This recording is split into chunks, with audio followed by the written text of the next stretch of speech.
자, 오늘은요, 나이키에 하면 생각나는 게 뭔가요? 바로 그 유명한 태그라인인데요. 바로 Just Do It이죠.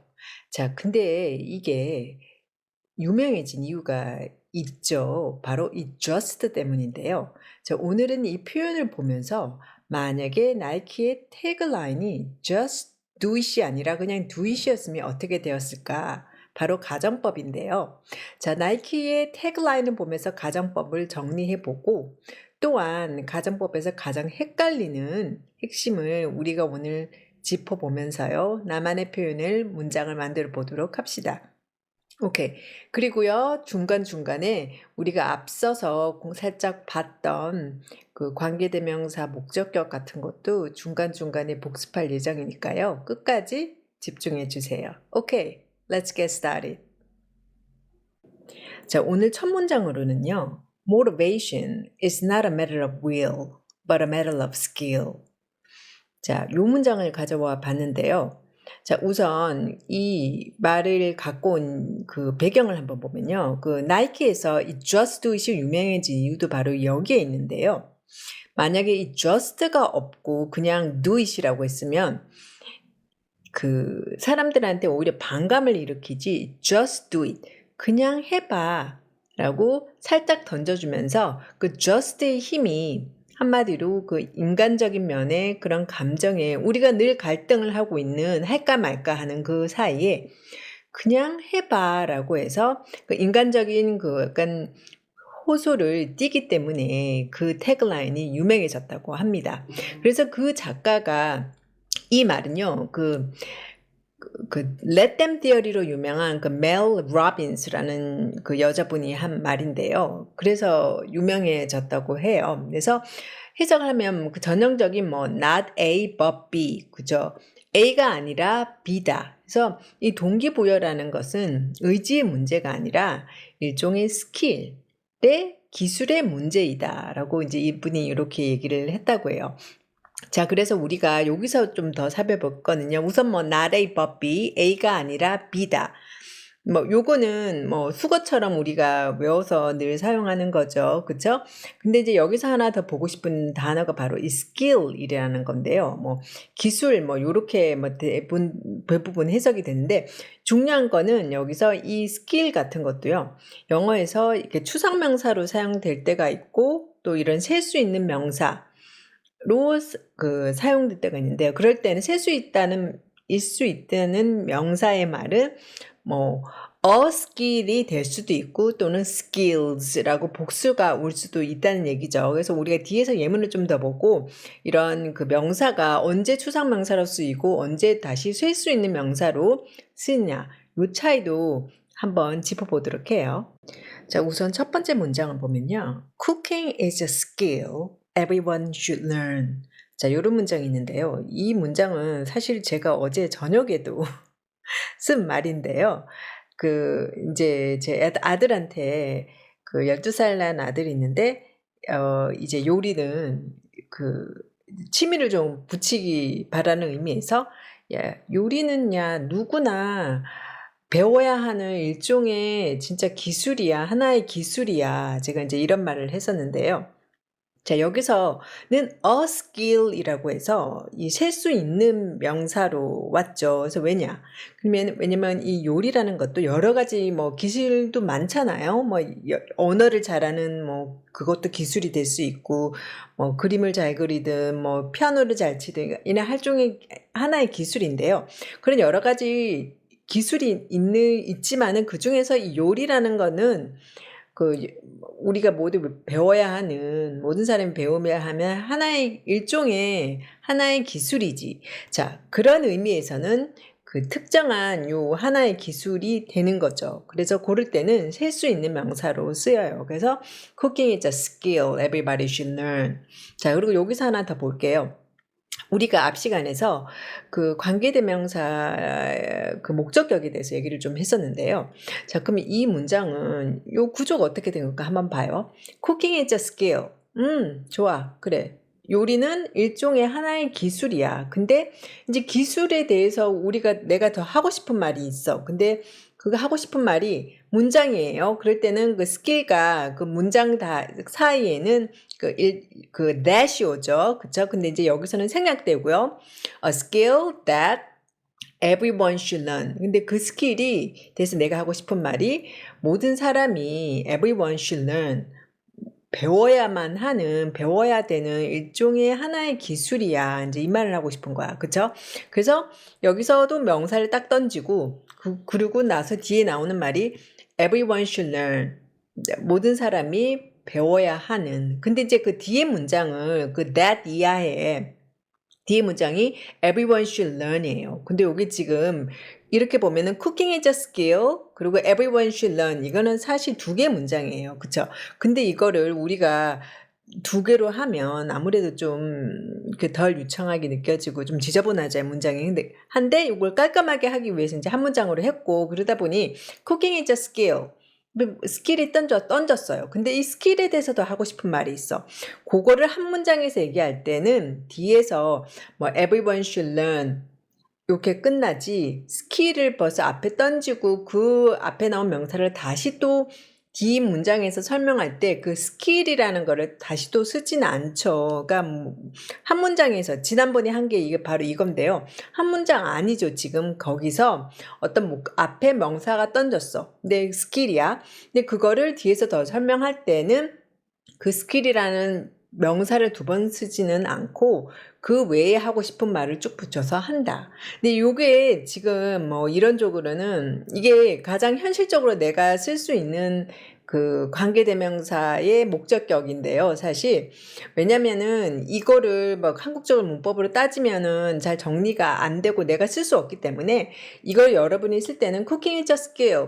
그래. 요리는 일종의 하나의 스킬이야. 근데 이 스킬에서 내가 하고 싶은 말이 everyone should learn. 모든 사람이 배워야 하는 스킬인 거죠. 그러니까 뒤에 문장이 뭐 이렇게 앞에 결국은 그 앞에 그 스킬이라는 거를 그 수식하는 이렇게 형용사절처럼 사용은 하지만은 그건 해석상 이제 그렇게 되는 거고요. 근데 우리가 영어로 이런 문장을 영작을 할 때는 그냥 cooking is a skill. 그래 요리는 일종의 스킬이야. 근데 내가 이 스킬에 대해서 하고 싶은 말이 있고 이걸 문장으로 한 문장 내에서 쓸 때 그냥 뒤에서 그냥 뭐 that은 보통 생략되고 하고 싶은 말이 모든 사람이 배워야 하지. 요렇게 된 구조예요. 그래서 요런 구조를 지금 이 예도 좋고요. 얼마든지 우리가 일상에서 쓸 수 있는 문장이라 나만의 문장을 만들다 보면 요런 이 문장이 뭐 소위 문법적으로 따지면 관계대명사 목적격 대시 그 skill과 everyone 사이에 생략돼 있는 거지만은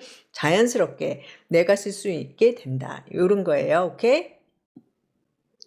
자, 그 다음 문장은요. She has a great skill at cooking. 자, 요거는 이때는 그 스킬 앞에 그 뭐 어나 이런 게 안 왔죠. 이제 그 말은 이제 여기서는 추상명사로 쓰인 건데요. 자, 이때는 왜 추상명사로 쓰인가를 보면은 그녀는 그 요리에 엄청난 스킬이 있어. 그러니까 그 요리라는 벌써 이 분야가 정해졌어요. 그쵸? 그러고 나서 거기에서 진짜 요리를 잘해. 이제 뭐 이런 말을 하고 싶은 거잖아요. 그쵸? 그러니까 그 특정한 기술이라는 게 아니라 그 여러 가지 기술 중에 여기서는 그 요리에 있는 것 중에서 벌써 분야는 정해졌어요. 그쵸? 그런데 거기서 잘해라는 말을 할 때는 기술이 좋아. 이런 말을 할 때는 추상적인 명사가 되는 거죠. You got it? 그 차이점 알겠죠? 그쵸? 그래서 여기서는 그냥 she's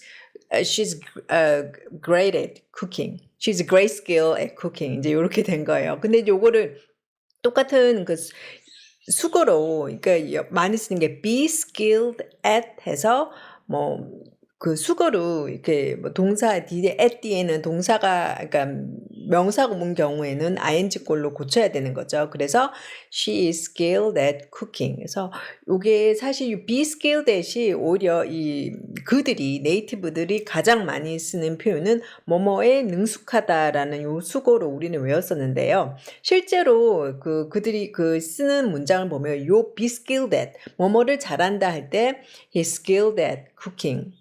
뭐가 됐던 뒤에. 그러니까 요 표현을 굉장히 제일 많이 써요. 그래서 be skilled at 요거 수거처럼 외우고 she's skilled at cooking. 요렇게 해서 네 표현으로 만들어 보시고요. 그리고 우선 이제 마지막으로 하나 더 볼게. 이 전치사 at을 제가 한번 또 짚어보고 싶은데, 이제 여기서 요리에, 잘해, 그쵸. 뭐뭐에 뭐 이런 뜻인데, 사실 여기서 굳이 뭐 in이 올 수도 있었고 다른 전치사가 올 수도 있었죠. 근데 왜 하필 이제 at이 왔냐가 하면은 at은 뒤에 굉장히 좀 구체적인 게 와요. 뭐 예를 들어 시간도 뭐 at 3 o'clock 뭐 요런 것처럼 뒤에 굉장히 구체적으로 뭔가 하나가 딱 온다. 그럴 때는 이제 전치사, 그러니까 in이 아니라 비교해서 이제 at이 더 구체적인 뭔가가 딱 올 때는 전치사 at을 쓴다. 이제 요거를 한 번은 정리 이렇게, 그렇지, 전치사가 at은 뒤에 항상 뭔가 구체적인 거로 쓴다. 요거는 한번 머릿속에 정리를 해주세요. 왜냐면 이 문장뿐만 아니라 다른 문장에서도 이 전치사 at의 쓸모 보면은 항상 굉장히 구체적인 뒤에 시간이 왔던, 뭐가 뭐 장소가 왔던, 뭐 이런 쿠킹처럼 뭐 이런 추상적인 이런 뭐 명사가 왔던 간에 굉장히 구체적인 거 딱 하나 집어서 그럴 때는 전치사 at을 쓴다. 그러니까 요거는 이렇게 정리를 이번에 한번 해두면 좋을 것 같아요. 오케이? 자, 그리고 마지막 문장은요. My mother has many skills, including cooking, painting, and writing. 자, 우리 엄마는 기술이 많은 거야. 여러 가지 다재다능한 거죠. 한마디로. 우리 엄마는 여러 가지 다 잘한다. 여러 개를 많이 잘해. 기술이 되게 많아. 근데 이제 뭐 요리나 뭐 그림 그리기나 뭐 글쓰기 이런 거 다 잘해. 이제 요런 거죠. 그래서 여러 가지 기술이 있다. 이제 이럴 때는 당연히 이제 이게 복수로 쓸 수도 있는 거죠. 그죠? 요럴 때는 이제 셀 수 있는 명사로 됐다. 그래서 사실 이제 이 skill이라는 이 명사가요. 영어에서 굉장히 뭐 기본적인 단어 중에 하나고 많이 쓰이는데, 요런 기본적인 단어부터 언제 추상명사로 쓰이고 언제 뭐 셀 수 있는 명사로 쓰인다.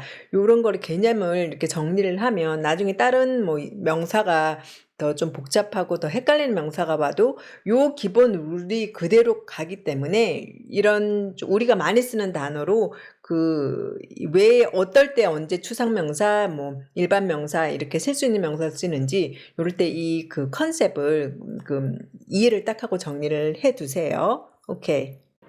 자, 그래서 오늘의 나이키로 이제 넘어와서요. One of the most famous taglines in the world is Nike's Just Do It.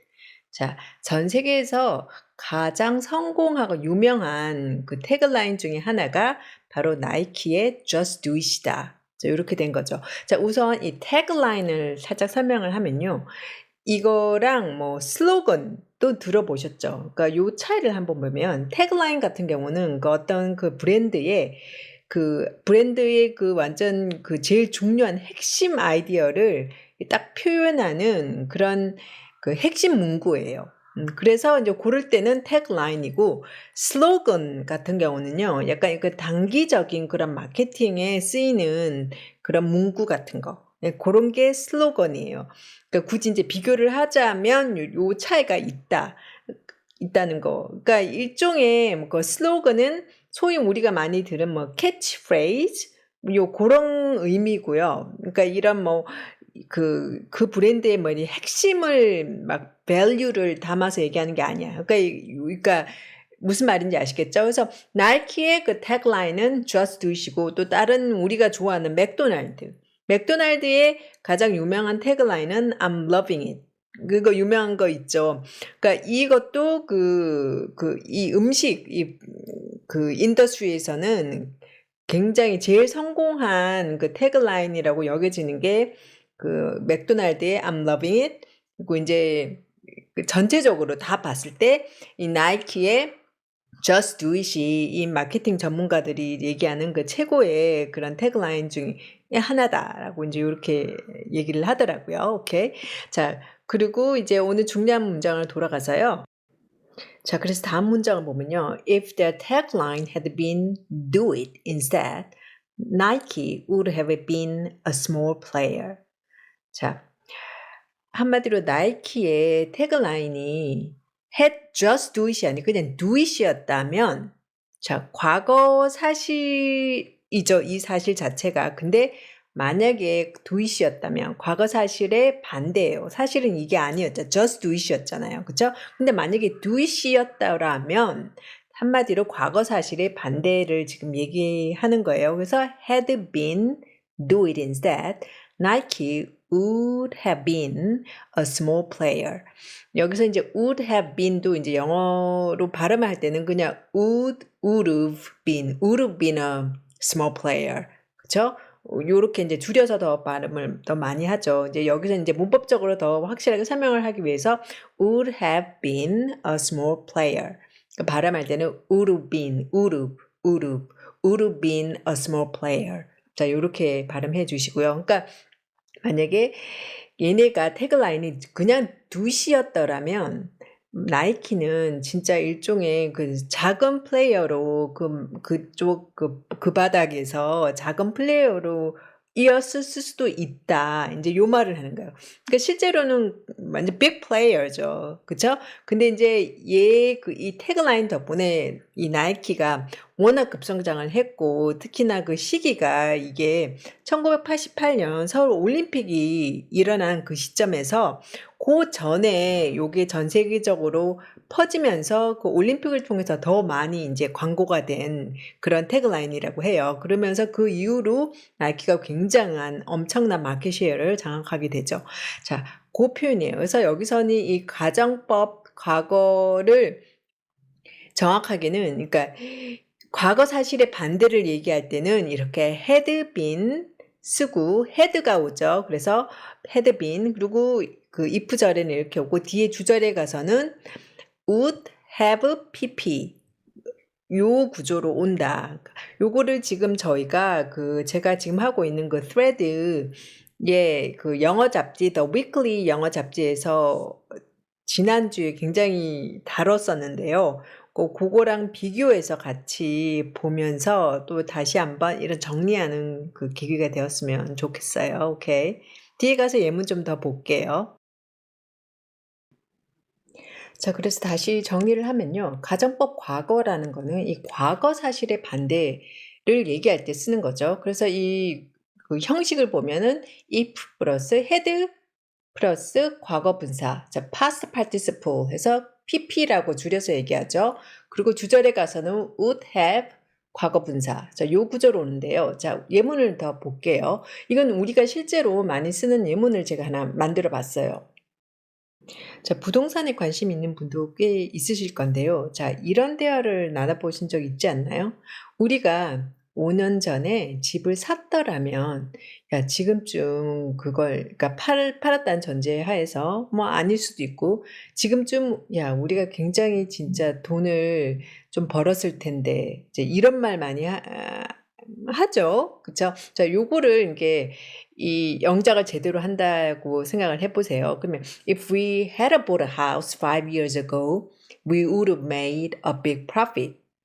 자, 요렇게 문장이 되죠. 그러니까 요 공식에 위에 있는 공식에 그대로 적용이 되는데, 근데 이제 이걸 발음은 할 때 그들은 이제 if we had bought a house 이렇게 안 하고 그냥 if we'd bought a house. 그러니까 with 해서 그냥 이게 had가 아니라 with. If we'd bought a house 5 years ago. 그래서 우리가 들 때는 거의 들리지도 않는 약간 그런 발음이에요. 그래서 우리도 이제 그렇게 연습을 뭐 하면 당연히 좋겠죠. 그리고 we would have made 보다는 we would have made a big profit. 그리고 뒤에 이제 buy now은 제가 이제 이 괄호를 쳐놨는데, 사실 이게 그들은 이게 문법적으로도 실수를 많이 하잖아요. 근데 이제 차이가 있는 거는 우리는 영어가 제2 외국어의 입장에서 이 실수를 하면 그들한테는 이렇게 거슬리는 게 좀 있어요. 그렇다고 하네요. 근데 이제 그들이 하는 실수나 이제 무시하는, 그러니까 문법을 보면 우리는 뭐 그들도 문법을 중요시하지 않는다 뭐 이렇게도 얘기를 하는데, 근데 그게 차원이 다르다고 하네요. 그러니까 그들이 주로 하는 그 부류의 문법적인 그 약간 오류나 실수가 있지만은 그거는 그들은 워낙 그렇게 많이 쓰기 때문에 it's okay. 근데 우리가 이제 실수하는 거는 대부분 이제 보면 그들이 하는 시수랑은 좀 다른 경향이 있죠. 그래 가지고 이 문법이 약간 우리한테는 중요할 수밖에 없는데요. 물론 인제 시수를 하면서 우리도 배워가는 거지만은 요는 인제 정확하게 문법만 알고 틀리더라도 '알고 틀리자.' 그러면서 연습을 하면서 틀리고 틀리다가 덜 틀리고 점점 이렇게 정확하게 발음 이렇게 말할 수 있는 그런 단계로 가니까요. 고 점 알아두시고요. 여기서 인제 말하고 싶은 거는 인제 by now 같은 경우도 사실 이게 가정법 과거라는 건 과거 사실의 반대죠. 근데 이게 지금 뭐 "We would have made a big profit by now." 하면 지금쯤은 현재예요. 현재랑은 상관이 없는데도 그들은 이런 표현을 쓸 때 we would have made a big profit by now." 현재까지도 이렇게 연결해 가지고 쓰는 경향이 종종 있어요. 근데 인제 그거는 인제 그러니까 그런 거를 만약에 뭐 이렇게 일상에서 그들과 대화 중에 이렇게 듣는다 하면은 '아 얘네가 저렇게 문법을 그냥 섞어서 자기가 이렇게 편한 대로 어떤 면에서 얘기를 하는구나.' 요 정도로 이렇게 정리를 하고 우리는 정석대로 하면 이 문장은 by now랑은 그 과거 사실의 반대이기 때문에 맞지는 않아요. 그래서 우리는 정석대로 하는 걸로 해요. 그래서 We would have made a big profit. 여기서 끝나지 by now는 여기서 붙이지 않는 쪽으로 하자. 요게 정석이다. 요 정도 이해하면 좋을 것 같아요.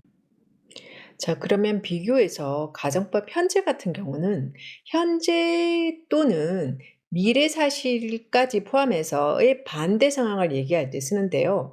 인제 이 형태를 보면 인제 if 다음에 그냥 현재가 아니기 때문에 현재 사실의 반대죠. 그래서 현재 시제는 쓸 수가 없고 그래서 가져온 게 과거 동사를 쓰더라. 그래서 뭐 그다음에는 주절에 가서는 would이나 could 쓰고 다시 동사 원형이 옵니다. 요 구조인데요. 자 이런 것도 제가 볼 때는 밑에만 나오는 예문도 좋고요. 그러니까 내 예문으로 하나씩 정리를 해 버리면 제일 헷갈리지 않는 것 같아요. 그래서 요즘 그 전 세계가 불안한데요. 아무래도 가장 안전한 그 투자가 역시나 골드죠. 금에 투자하는 건데요. 그래서 가져온 문장이 "If I had more money now" 지금 내가 돈이 더 있다면 돈이 있다면 "I would invest in gold."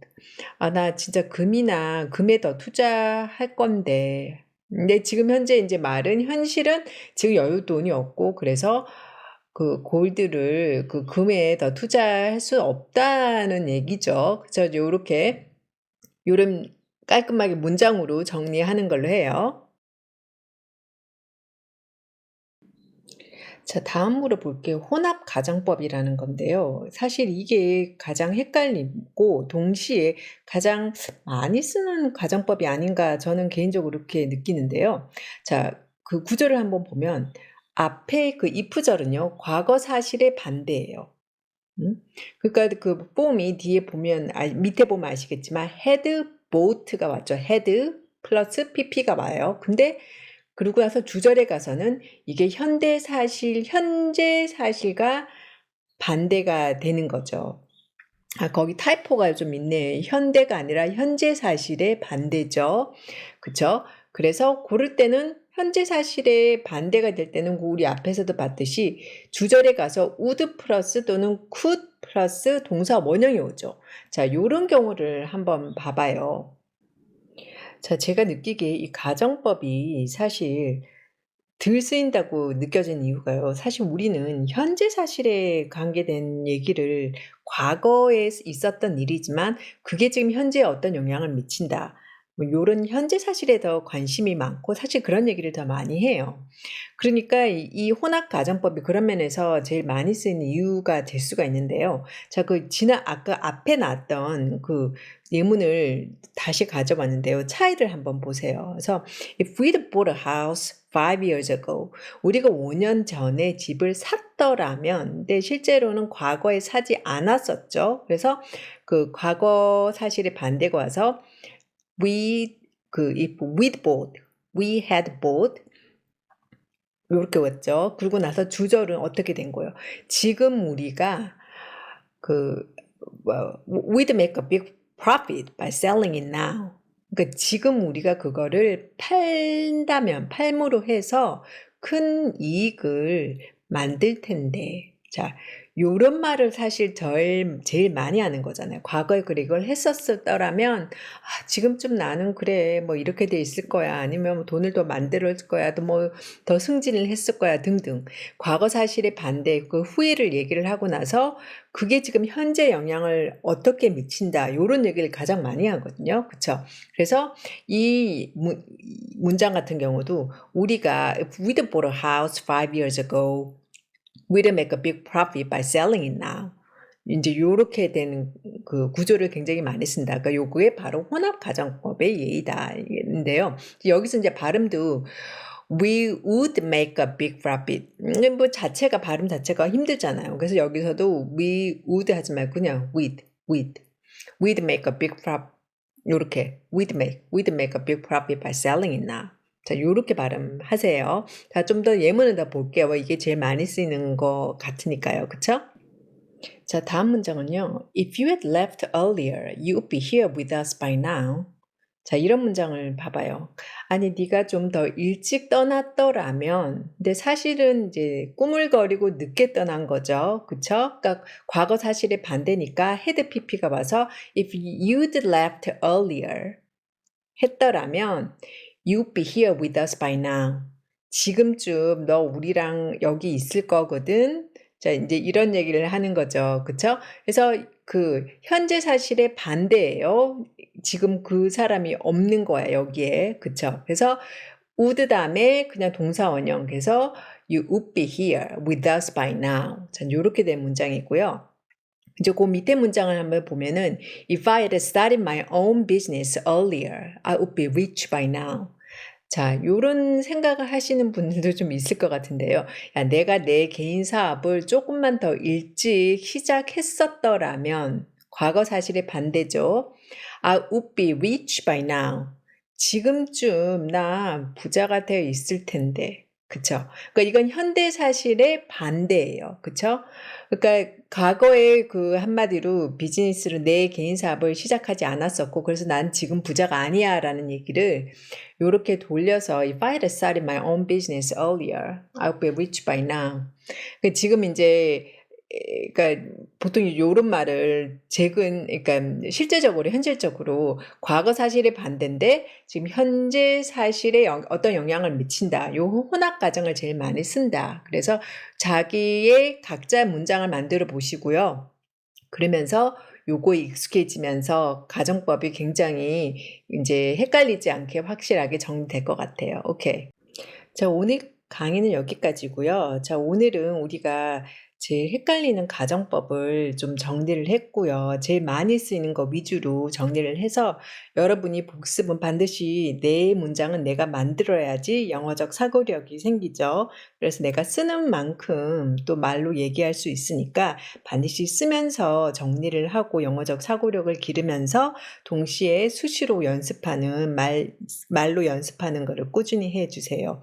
그리고 제가 시작한 The Weekly 영어 잡지는요. 제 유튜브 채널에 프로필에 보시면은 링크가 있으니까요. 여러분들을 위해서 만든 거기 때문에 꼭 이렇게 보시면 도움이 될 것 같고요. 52주 동안 진행이 되면서 문법 정리 및 여러 가지 문장을 볼 수 있는 좋은 기회가 될 것 같아서 적극 추천해 봅니다. 그래서 일단 한번 보시고요. 도움 되시는지 한번 읽어 보시고 좋으시면 구독해 주시면 저는 영광이죠. 그쵸? Okay. Okay, that's it for now. Okay. Study hard.